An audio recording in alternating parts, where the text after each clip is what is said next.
Hello guys, I'm Jane, and today we have 5 people who discovered they were kidnapped. Number 5. In the spring of 2015, 18-year-old Jonathan was applying for college when he realized his name did not match his social security number. As it turned out, Jonathan was really Julian Hernandez. In 2002, Julian's father, Bobby, told his wife that he would take 5-year-old Julian to school. Instead, Bobby drained his bank account and fled with Julian. The police searched for him. Missing posters were made, but Julian and Bobby couldn't be found. Julian grew up never knowing that he had been kidnapped. His father was arrested, and Julian flew to see his mother for the first time in 13 years. Number 4. Sanbin was raised in a home in Jiangsu province in China, and he always thought he was adopted. In 2014, when San was 27, he decided to give some of his DNA to the local police station to see if they could give him any information on his biological family. A short time later, he received a phone call. It turns out that in 1991, when San was just 4, he was kidnapped from a vegetable market in the Sichuan province, thousands of miles from Jiangsu. The perpetrators were human traffickers who sold San to his adopted family. San's biological parents had looked for him for years, but they couldn't find him. San and his father met after 24 years apart at a police station in central China. Number 3. Angela Palmer was born in 1960s Germany.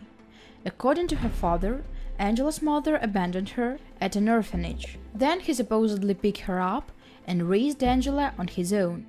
He was an abusive alcoholic.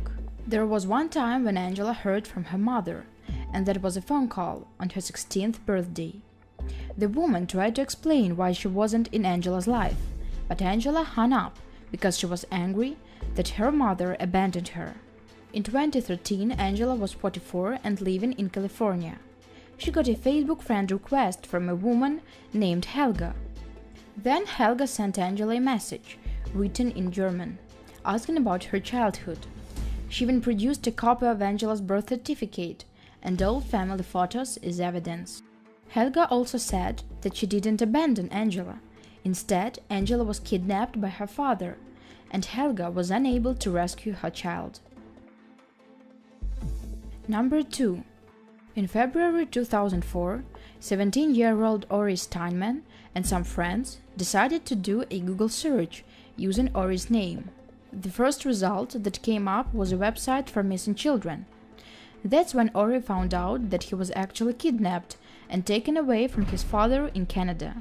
In May 1989, Ori's mother lost custody of Ori to her former boyfriend. Instead of handing him over, she fled. She was arrested in February 2004 after a teacher Ori had confided in went to the police. Number 1. In 1982, government troops descended on the village and killed 250 men, women and children. Only 2 boys survived, and one of them was 3-year-old Oscar. He was abducted by one of the lieutenants who led the raid. The lieutenant took him home to raise as his own. The lieutenant would end up dying in a traffic accident, so Oscar was raised by the man's mother. Oscar described his home as a loving household, and he was raised to revere the man he thought was his father. Once the prosecutor sent him a mail in which she explained that the man who he thought was his father was actually his kidnapper. The prosecutor explained that his village had been massacred, and he was one of 2 survivors who were in the village at the time. She also said that there was another survivor who was away from the village when the massacre happened. The man was Oscar's father, and he was still alive. Oscar was stunned. The father and son reunited after 30 years apart. So tell me, what story do you like more? Write your thoughts in comments below. Bye bye!